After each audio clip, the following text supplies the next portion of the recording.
So, as far as mechanics are concerned, how many horsepower was in your other car, and how many are in this one?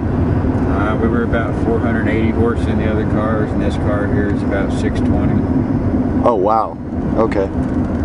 So it's got some balls. Yeah, most of these cars we run are in the 600 horse. Okay.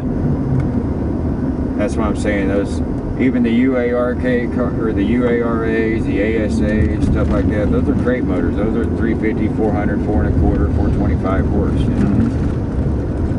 Okay. The little bit heavier cars too. Most of those cars, I believe, are a little heavier. Our cars are about 2,800 pounds. Okay. So you go sticking 600 horse in a 2,800 pound car, or 2,800 pound car. I know that. Future racer. I know that kid. Does That was pulling to start. the weight of the driver affect the car? Actually, yeah, it affects the scaling. I've got to scale it out according to his weight. Now, is it an advantage because he's not a big guy? Not really, for the fact that everybody's scaling their cars out and pretty much hitting about the same numbers anyway. Oh, okay, so it's just engineering, basically. Legally, we have a rule of 58%. Okay. So whether it's his butt in my seat in the seat or my butt in the seat or whatever, we're still at 58% left side weight. Okay. Or we try to get as close, depending on how the car is handling. You can play with the dynamics and the characteristics of the car and the way it handles by moving leg weight on the left side or changing your cross, your diagonal, playing with sway bars. There's just so many factors that you can adjust, Okay.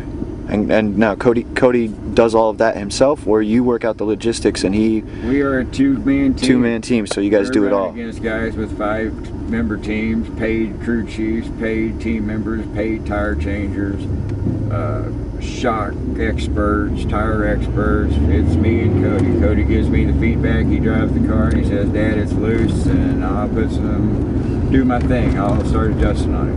I'll throw some cross to it. I may take it out. I may play with the sway bar. I may play with the shocks. I may control my rebound or my compression on my shocks a little bit more. I can control how fast the car falls by changing the shocks.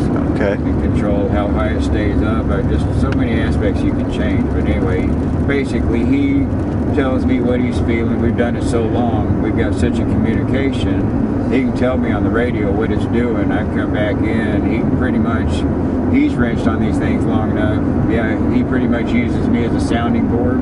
If I wasn't there, he could go on and go ahead and adjust what he believed needed to be, whether it be a pull bar or trailing arm or more rear steer or more forward bite, or he knows, Now, Cody, do you think you have a better relationship with your car because you work so much on it yourself, as opposed to other drivers who have these crew chiefs and tire guys and shock guys and stuff like that? Do you think it gives you an advantage by knowing your car better than these other guys? Because I know every nut and bolt on it. That if I want to work on it, I can just go right to it and just start working on it. Okay. So these other guys, are all drivers like mechanics of some sort, or are there people that just specifically just drive and don't really know jack about a car?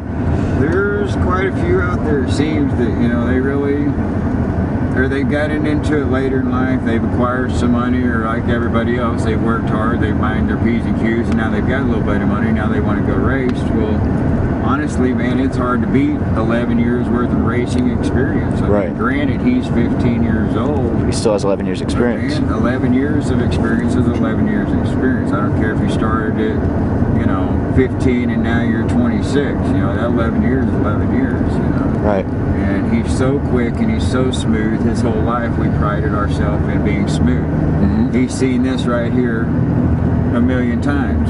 That's me telling him before we didn't have radios. We did have hand signals, Oh, okay. So he went by what I was telling him on the track. You got somebody on your back, on your tail closed, I tap my hat. I tap top of the head.